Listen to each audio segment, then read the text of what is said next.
आदाब नाजरीन, आप देख रहे हैं INN न्यूज। मैं हूं शौकत अली सूफी। आइए नजर डालते हैं आज की कुछ अहम खबरों पर। मरकजी वजीर फाइनेंस निर्मला सीतारामन ने आज पार्लियामेंट में माली साल 2021-22 के लिए 34,83,000 करोड़ रुपए का बजट पेश किया, जिसमें सेहत और दीगर वजारत की रकम में इजाफा किया गया और कई रियासतों के लिए मेट्रो ट्रेन के क़याम की भारी रकम मुख्तस की गई है, लेकिन तेलंगाना को नज़रअंदाज कर दिया गया है।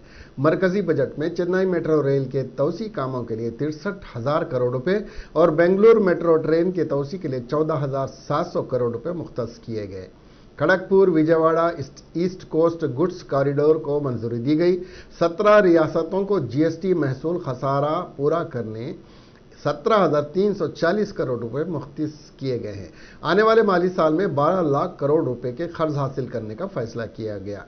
75 साल से ज्यादा उम्र के अफराद रिटर्न फाइल करने की जरूरत नहीं, IT को पेश करने की जरूरत नहीं है। पेंशन और सूद की आमदनी पर रियायत दी गई है। मरकज की IT पर मबनी मोदी हुकूमत ने आम बजट में पेट्रोल पर ₹2.50 और डीजल पर ₹4 फी लीटर ज़राई बुनियादी ढांचे और तरक्की सेस इंफ्रास्ट्रक्चर डेवलपमेंट सेस की तजवीज़ रखी है। मीडिया ज़राए से मौसूला इत्तलात के मुताबिक यह फैसला 2 फरवरी 2021 से नाफिजुल अमल होगा। Dividend was made taxable in the hands of shareholders. Now, in order to provide ease of compliance, I propose to make dividend payment to REIT and InvIT exempt from TDS. Further, as the amount of dividend income cannot be estimated correctly by the shareholders for paying advance tax, I propose to provide that advance tax liability on dividend income shall arise only after the declaration or payment of dividend. Also, for the foreign portfolio investors, I propose to enable deduction of tax on dividend income at lower treaty rate. Attracting foreign investment into infrastructure sector. In the last budget, for attracting foreign investment in the infrastructure sector, we had granted 100% tax exemption, subject to certain conditions, to foreign sovereign wealth funds and pension funds on their income from investment in Indian infrastructure. We have noticed that few of such funds are facing difficulties in meeting some of the conditions. In order to ensure that a large number of funds invest in India, I propose to relax some of these conditions relating to prohibition on private funding, restriction on commercial activities, and direct investment in infrastructure. In order to allow funding of infrastructure by issue of zero-coupon bonds, I propose to make notified infrastructure debt funds eligible to raise funds by issuing tax-efficient zero-coupon bonds. वजीर खजाना निर्मला सीतारामन के 2021 और 22 के आम budget पेश करने के बाद वजीर आजम नरेंद्र मोदी ने निर्मला सीतारामन की सीट पर जाकर उन्हें मुबारकबाद और नेक ख्वाहिशात दी। वजीर आजम बजट इजलास शुरू होने से कबल ईवान में पहुंच गए थे और तमाम से मुलाकात करके उनका खैर मकदम किया। ईवान में वज़रा और हुक्मरान फरीक की आगे की लाइनों में लोगों ने सोशल डिस्टेंसिंग पर अमल किया, लेकिन पीछे की सीटों पर मास्क लगाकर बिस्तर अराकीन एक दूसरे से मिलकर बैठे हुए थे। वजीर खजाना निर्मला सीतारमन ने पीर को आइंदा माली साल 2020 और 21 और 22 का मरकजी बजट लोकसभा के पीटल पर पेश किया। निर्मला सीतारमन ने मुसलसिल तीसरी बार आम बजट पेश किया है। कोरोना वबा बहरान के बाद मरकजी हुकूमत का ये पहला बजट है। इस बार आम बजट बहुत खास है क्योंकि यह मुकम्मल तौर पर पेपरलेस है। वजीर खजाना ने टैबलेट से बजट पेश किया है। मुल्क की तारीख में ऐसा पहली बार हुआ है जब पूरा बजट डिजिटल अंदाज में पेश किया गया है। इस बार बजट के लिए कोई प्रिंटिंग नहीं की गई है। बता दें कि कोरोना वबा के पेश नज़र मरकजी हुकूमत ने बजट न छापने का फैसला किया था। वजीर खजाना आज जब वजारत खजाना से बाहर आई तो उनके हाथ में लाल रंग के इस एक कवर कौमी था जिसपे एक कौमी निशान भी लगा हुआ था। हिंदुस्तान की तारीख में पहली बार पेपरलेस बजट पेश करने के लिए उत्तर प्रदेश के वजीर आला योगी आदित्यनाथ ने निर्मला सीतारामन का शुक्रिया अदा किया। चीफ मिनिस्टर योगी ने ट्वीट किया और कहा कि मुअज़्ज़िज़ वज़ीर आज़म जी की टेक्नोलॉजी की अहमियत पर तवज्जो देने की वजह से हिंदुस्तान की तारीख में पहली बार पेपरलेस बजट पेश करने पर मोहतरमा वज़ीर ख़जाना श्रीमती निर्मला सीतारमण को दिल की गहराइयों से मुबारकबाद। सीएम योगी ने एक और ट्वीट में लिखा, मुल्क की उम्मीदों और उमंगों को पूरा करने वाला बजट आने वाला है। कांग्रेस के सीनियर कायद और साबिक मरकजी वजीर खजाना पी चिदम्बरम ने आने वाले माली साल के बजट पर अपना रद्द अमल जाहिर किया है। उन्होंने कहा है कि मरकजी वजीर खजाना निर्मला सीतारमण ने आने वाले माली साल के लिए जो बजट पेश किया है वो सेहत के शोबे में फंड मुख्तस करने और दिफाई शोबे पर अखराजात बढ़ाने पर मरकूज नहीं है। उन्होंने इस सिलसिले में ट्वीट करते हुए कहा कि गुज़िश्ता माह की 28 तारीख को कांग्रेस पार्टी ने जो तजवीज़ पेश की थी बजट में वही दोहराई गई हैं। टीपीसीसी के उबूरी सदर उत्तम कुमार रेड्डी मरकज के बजट पर तनकीद करते हुए कहा कि सिर्फ 5 रियासतों को 3 लाख करोड़ रुपए का बजट देना जुल्म की बात है। उत्तम कुमार रेड्डी ने मीडिया से बात करते हुए बीजेपी पर रियासत तेलंगाना के साथ मुकम्मल नाइंसाफी करने का इल्जाम आयद किया। उन्होंने कहा कि तेलंगाना बीजेपी के मेंबरान पार्लियामेंट से तेलंगाना को कोई फायदा नहीं है। बजट में रियासत की किसी भी तजवीज़ का जिक्र नहीं किया गया है। उत्तम कुमार रेड्डी ने लोगों को धोखा देने के लिए 6 साल के लिए एक पैकेज का ऐलान करने पर मरकज में बरसर इख्तिदार पार्टी पर तनकीद की। उन्होंने कहा कि मरकजी बजट में इमदादी कीमत के बारे में कोई जिक्र नहीं है और किसानों की खुदकुशियों में इजाफा होने के बावजूद भी किसानों की हिमायत में कोई इकदाम नहीं किए गए हैं। मरकजी वजीर खजाना का यह बयान कि किसानों की आमदनी में दोगुना इजाफा हुआ ये सरासर झूठ है। उन्होंने हैदराबाद मेट्रो रेल की तोसी के लिए फंड मुख्तस न करने, अवामी असासों को बेचने और 12 लाख करोड़ रुपए के कर्जे उठाने पर भी हुकूमत को तनकीद का निशाना बनाया, जिससे हिंदुस्तान माली तौर पर कमज़ोर हो गया है। उन्होंने अफसोस का इजहार किया कि तकसीमी एक्ट की दफात का कोई जिक्र नहीं है। उत्तम कुमार रेड्डी ने एमपी फंड की फौरी बहाली का मुतालबा किया। రాష్ట్రం నుంచి అనేక ప్రతిపాదనలు ఏ ఒక్కటి కూడా ఈ కేంద్ర బడ్జెట్లో కనీసం ప్రతిపాదించలేదు, మాట్లాడలేదు, మెన్షన్ కూడా చేయలేదు. తెలంగాణ రాష్ట్రానికి, తెలంగాణ ప్రజలకి బీజేపీ పార్టీ, బీజేపీ ప్రభుత్వం, బీజేపీ ఎంపీల వల్ల తీవ్ర అన్యాయం జరుగుతుందని చెప్పి ఇది మరో నిదర్శనం. మరి చాలా స్పష్టంగా ఏమొస్తుందంటే తెలంగాణ రాష్ట్ర ప్రజలని మతపరంగా విభజించి రాజకీయ లబ్ధి పొందే ఒక దురుద్దేశంతో ముందుకు పోతున్నారు తప్పితే వాస్తవంగా కేంద్రం నుంచి బీజేపీ ప్రభుత్వం నుంచి తెలంగాణ రాష్ట్రానికి మంచి చేయడానికి కానీ ఆ ప్రజలకు మేలు చేయడానికి ఏ ఒక్క పని, ఏ ఒక్క రూపాయి కూడా ఈ కేంద్ర బడ్జెట్లో మంజూరు కాలేదు. అదేవిధంగా కొన్ని వేరే విషయాలు आत्मनिर्भर पैकेज किंदा तेलंगाना कानून साज काउंसिल के चेयरमैन जी सुखेंदर रेड्डी ने जिले नलगुंडा के कैंप ऑफिस में चीफ मिनिस्टर रिलीफ फंड से मंजूर शुदा चेकों को सेहत से मुतालिक मुख्तलिफ निजी अस्पतालों में जेर इलाज गरीब खानदानों के इस्तेफादा कुनिंदगान के हवाले किया। इस मौके पर खिताब करते हुए जी सुखेंदर रेड्डी ने कहा कि हुकूमत फलाही स्कीमों पर अमल पैरा है जो मुल्क में किसी और रियासती हुकूमत ने नाफिज नहीं किया है। CMRF स्कीम गरीबों के लिए एक बहुत बड़ा एजाज की तरह है। इस प्रोग्राम में Nalgonda ZP floor leader Pasham Ram Reddy और दीगर भी मौजूद थे। IT के वजीर KT रामाराव ने जिले सिरसिला के गीतानगर जिले परिषद स्कूल के असरी नौ तामीर काम पाए तकमील होने के बाद स्कूल का इफ्तिताह अंजाम दिया। बादजा इफ्तिताही तकरीब से खिताब करते हुए वजीर KTR ने बताया कि कोरोना वबा के बाद 1 फरवरी से स्कूल का दोबारा आगाज के मौके पर स्कूल का इफ्तिताह अमल में लाने पर मसरत महसूस हो रही है। उन्होंने बताया कि इस स्कूल में स्टाफ रूम, प्रिंसिपल रूम, मेयारी डाइटिंग हॉल और स्टडी कंप्यूटर लैब, साइंस और दीगर कैमरों की सहूलत के अलावा खेलकूद के लिए मैदान का क़याम अमल में लाते हुए जिला परिषद स्कूल को रियासत का मिसाली स्कूल में तब्दील किया गया है।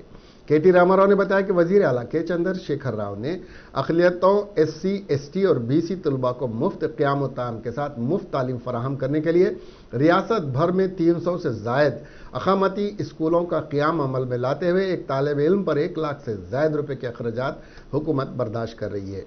इस तकरीब में नायब सदर नशीन planning commission board Vinod Kumar, district collector Krishna Bhaskar और दीगर भी मौजूद थे। సంవత్సరంన్నర కిందట నేను ఆనాడు ఏదో ఒక ఫంక్షన్కి వచ్చినప్పుడు ఆ తర్వాత ఇక్కడ ఉపాధ్యాయ మిత్రులు కూడా చెప్పినప్పుడు ఇక్కడ ఉన్న పరిస్థితి, మౌలిక వసతుల లేకపోవడం ఇవన్నీ చూసిన తర్వాత ఏదో సందర్భంలో బాగా చేయాలనే ఒక ఆలోచన ఉండింది. అనుకోకుండా ఈ కరోనా మహమ్మారి రావడం, మొత్తం అన్ని విద్యా సంస్థలు మూతపడడం, దాంతో పెద్దలు చెప్తారు ఎప్పుడు every adversity also presents an opportunity. అంటే ఒక ఇంతకుముందు చెడులో మంచి వెతుక్కోమని చెప్పారు, అదే పద్ధతిలో ప్రపంచం మొత్తం ఈ మహమ్మారి వల్ల బాధపడుతున్నప్పటికీ దీనిలోంచి కూడా ఏదైనా మంచి తీసుకోవచ్చు అన్న ఆలోచనతో మనం పూర్తి స్థాయిలో దీన్ని పునర్నిర్మాణం చేస్తే ఎట్లా ఉంటుందని చెప్పి మా తమ్ముడు సంకేత్ కొండూరి గివ్ తెలంగాణ సంబంధించి వారితో కలిసి దీనికి రూపకల్పన చేయడం జరిగింది. చేసిన తర్వాత దాదాపు ఒక 3.5-4 కోట్ల రూపాయలు అవసరం పడతాయి. మరి ప్రభుత్వ నిధులతో ఇదే పని చేస్తే, ప్రభుత్వ నిధులు అన్నప్పుడు జనరల్గా ఏంటంటే మళ్ళీ కాంట్రాక్టు, ఆ తర్వాత దానిలో అన్ని రకాల టైం లేట్ కావడం, ఇంకా రకరకాల కార్యక్రమాలు జరుగుతాయి. అట్లా కాకుండా చాలా సంస్థలు ఇవాళ కార్పొరేట్ సోషల్ రెస్పాన్సిబిలిటీలో భాగంగా విద్యకు ముఖ్యంగా డబ్బులు కేటాయించడానికి ముందుకు వస్తూ ఉన్నారు. మరి మీరు అడిగితే తప్పకుండా సహాయం చేస్తారు అని చెప్పి సంకేత్ గారు, అదే రకంగా కలెక్టర్ గారు కృష్ణభాస్కర్ గారు చెప్పడం, దాంతో నేను మన దివి ల్యాబ్స్ సంబంధించిన కిరణ్ దివి గారితో మాట్లాడి వారు వెంటనే ఒప్పుకోవడం, మరి ఈరోజు సుబ్బారావు గారు కూడా వచ్చారు, వారికి కూడా హృదయపూర్వక ధన్యవాదాలు దివి ల్యాబ్స్ నుంచి. रियासत गिर सतह पर 1 फरवरी से स्कूल के आगाज के मौके पर तेलंगाना में स्कूल दोबारा खोल दिए गए। इस सिलसिले में वजीर सविता इंदिरा रेड्डी ने Rajendra Nagar circle Shivrampalli high school का मुआयना किया। इस मौके पर बात करते हुए उन्होंने कहा कि रियासत भर में 60% तलबा हाजिर हुए हैं। वालिदीन की हौसला अफजाई के साथ तलबा की हाजिरी में भी इजाफा हुआ है। वजीर ने इससे यकीन का इजहार किया है कि आइंदा 2 या 3 दिनों में 100% तलबा के हाजिर होंगे। उन्होंने कहा कि क्लासों में शिरकत न करने वाले तलबा के लिए ऑनलाइन क्लासेस भी मुनक्किद की जाएंगी। 70% निज़ाम के मुताबिक क्लासेस 3 माह तक जारी रहेंगी। वजीर सविता इंदिरा रेड्डी ने कहा कि छोटी जमातों के आगाज़ के मामले पर जल्द ही फैसला लिया जाएगा। इस प्रोग्राम में राजेंद्र नगर के MLA प्रकाश गौड़, MEO, DEO और TRS कायदीन ने शिरकत की।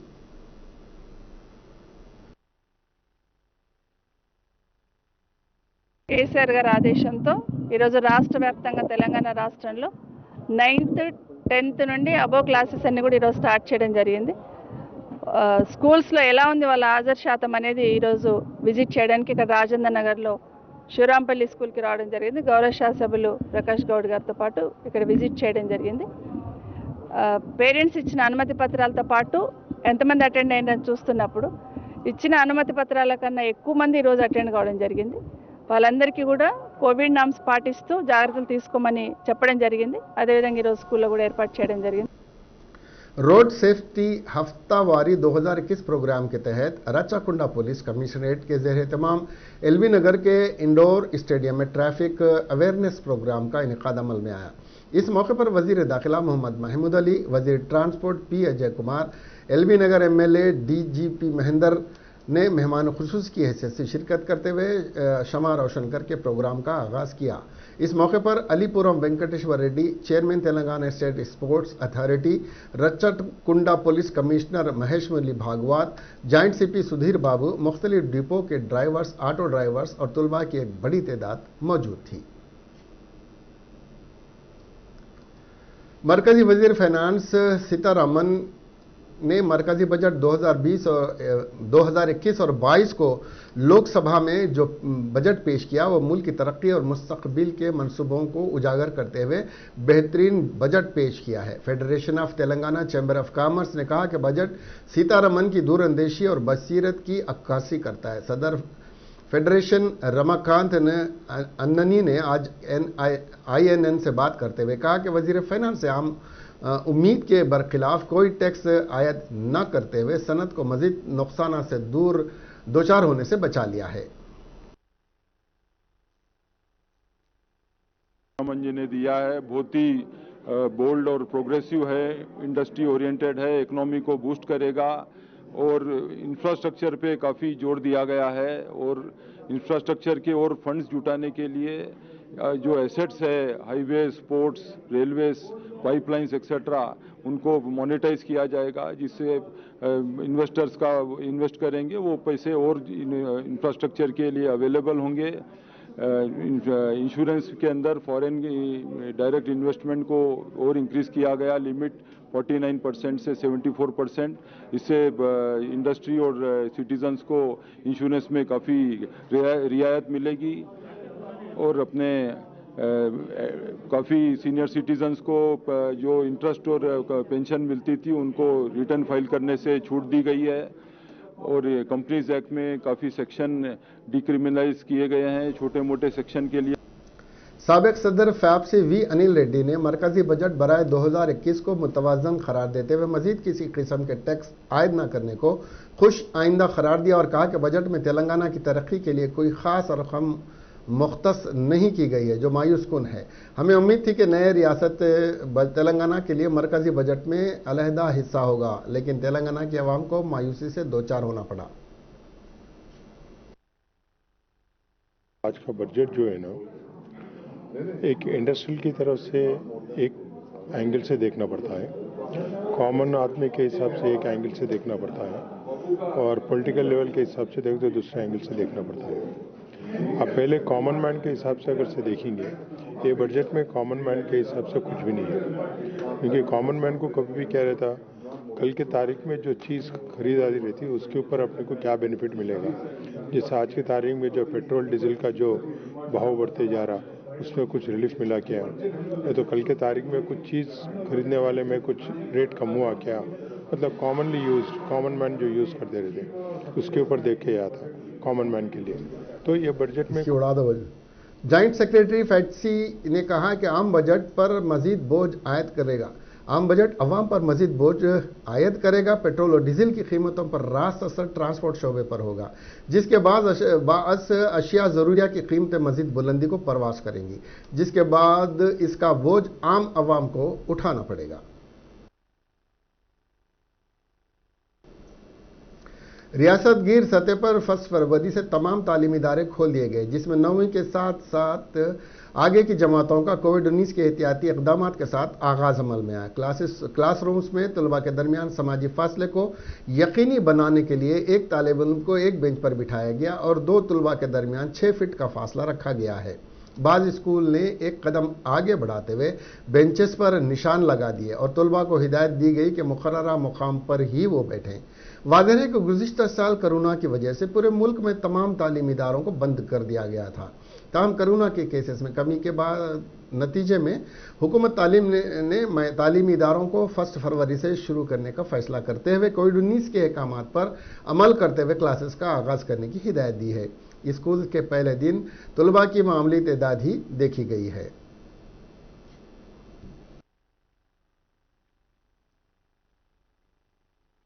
गुड మార్నింగ్ అండి।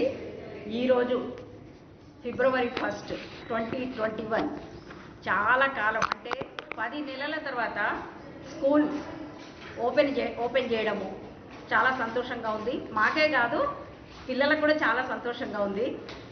వాళ్ళలో ఉత్సాహం కలిగించడానికి మేము ఈ విధంగా వాళ్ళకి వెల్కమింగ్ కూడా చేశాము।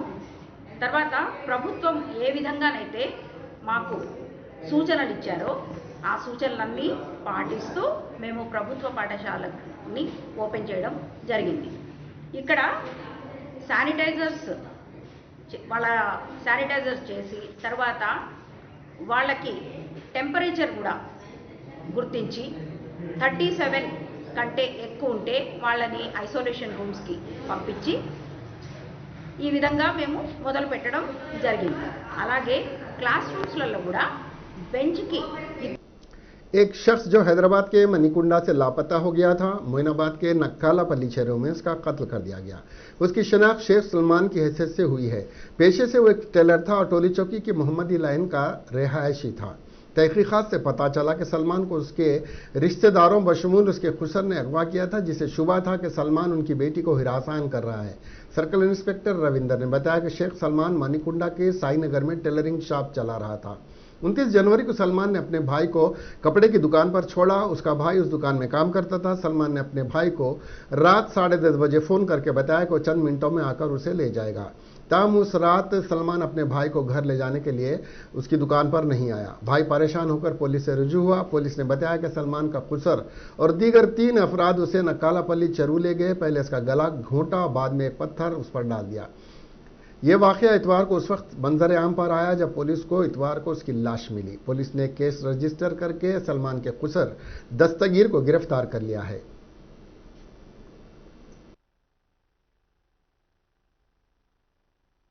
सलमान, उसका उम्र 25 ईयर्स है। उन्होंने मनीकोंडा एरिया में उसका एक टाइलर शॉप है। Actually staying in Golconda area. उसका शादी भी 2019 में शादी हो गया। फ्राइडे इवनिंग से उन्होंने मिस हो गया। उसका फैमिली आके कल एक पुलिस स्टेशन में मिसिंग रिपोर्ट दे तो हम मिसिंग केस रजिस्टर किया।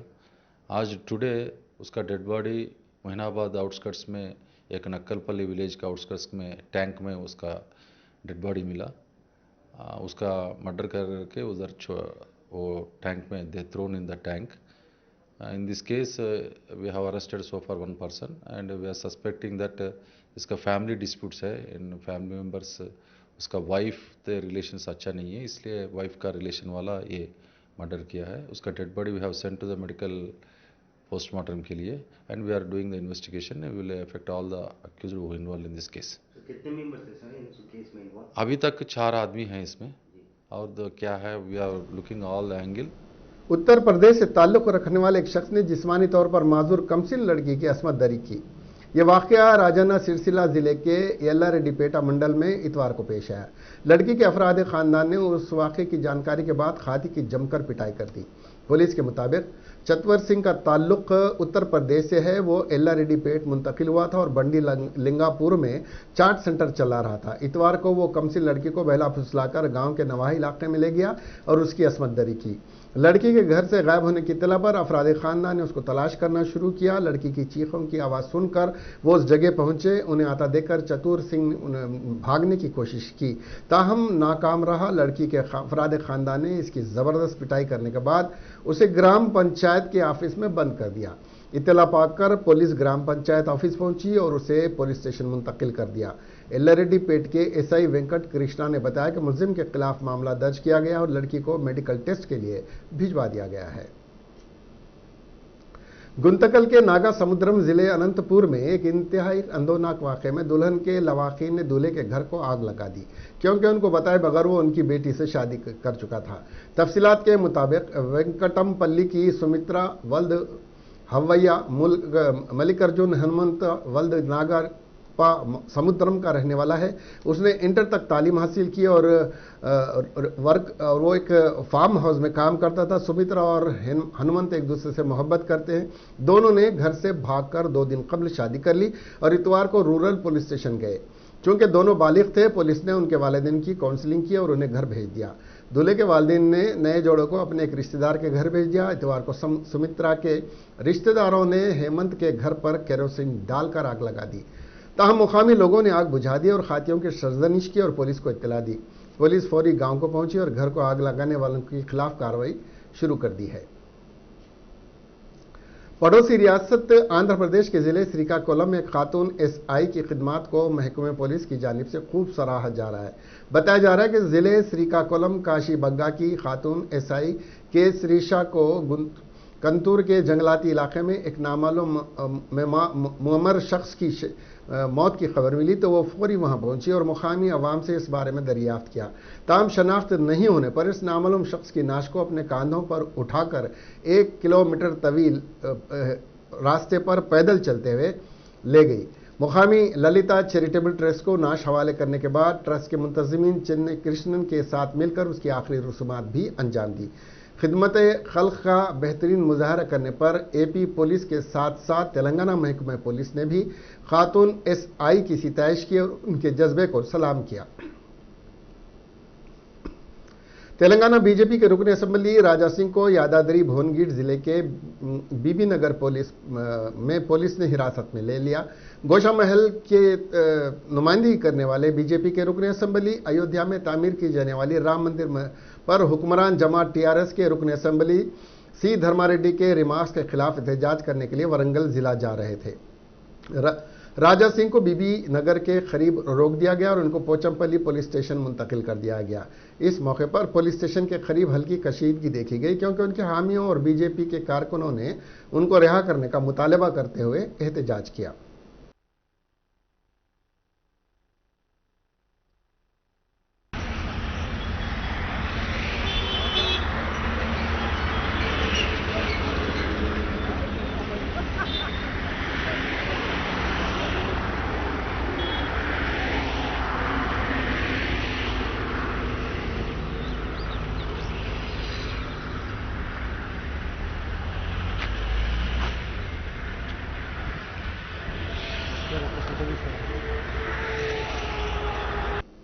बालापुर पुलिस स्टेशन हुदूद के सुल्तानपुर में पेश आए एक अफसोसनाक वाक़े में नामालूम अफराद ने एक नौजवान पर पेट्रोल डालकर आग लगा दी।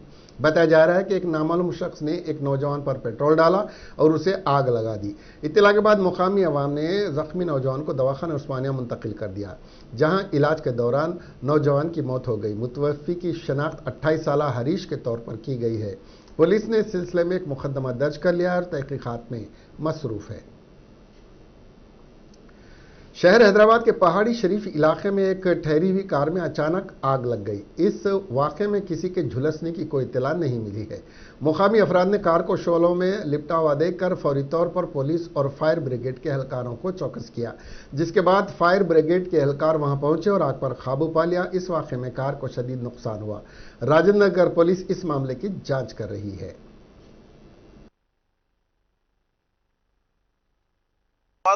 ये ब्लास्ट हुई तो मैं ये नंबर पे फोन करा, किसका है गैरेज? अभी महेश फोन करके बोला गैरेज नहीं है जी। वो तीनों मट्टी उठा के डाला तो कुछ होता, इसको मट्टी उठा के डालना पड़ता। इलाके राजेंद्र नगर के आउटर रिंग रोड पर एक इनोवा कार कंटेनर से टकरा गई, जिसके नतीजे में 4 मुसाफिर जख्मी हुए। बताया जा रहा है कि शमशाबाद हवाई अड्डे से गच्चीबौली की जानिब जाने वाली Innova car Telangana police academy के करीब आउटर रिंग रोड पर कंटेनर के साथ टकरा गई।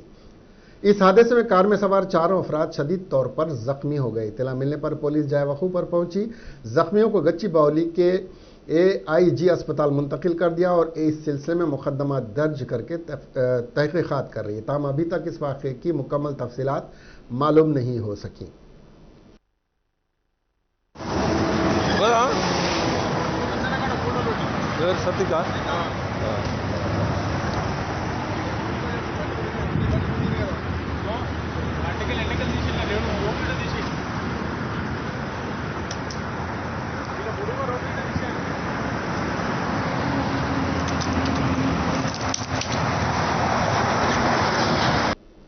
मरकजी काबीना ने पीर को बजट 2021-22 को मंजूरी दे दी। वज़ीर आज़म नरेंद्र मोदी की सदारत में पार्लियामेंट हाउस अहाते में मरकजी काबीना की मीटिंग मुनक्किद की गई, जिसमें माली साल 2021-22 को मंजूरी दी गई।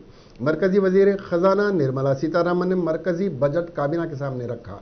इससे पहले मुहतरमा सीतारामन ने माली साल 2021-22 के आम बजट की एक डिजिटल कॉपी सदर जमहूरिया हिंद रामनाथ कोविंद को सौंपी और सदर से आम बजट पेश करने की इजाज़त तलब की। मरकजी वजीर खजाना 11 बजे लोकसभा में डिजिटल आम बजट पेश करी। वो अपने टैब से बजट की तकरीर पढ़ी और तीसरी बार आम बजट उन्होंने पेश किया। तेलंगाना में 24 घंटों में 118 कोरोना के नए केसेस दर्ज हुए। मजमूई तादाद बढ़कर 2,54,000 से तजावुज कर गई है। GMC हुदूद में 26 नए केसेस दर्ज हुए। आंध्र प्रदेश में 24 घंटों में 116 नए कोरोना के केसेस दर्ज किए गए, जिससे मजमूई तादाद बढ़कर 8,87,000 से तजावुज़ कर गई है। 24 घंटों में 11,000 कोरोना के नए केसेस मुल्क में दर्ज किए गए हैं। मजमूई तादाद 1,07,00,000 से तजावुज़ कर गई है। दुनिया में 24 घंटों में 3,95,000 कोरोना के नए केसेस दर्ज किए गए, जिससे मजमूई तादाद 10,35,00,000 से ज़्यादा हो गई है।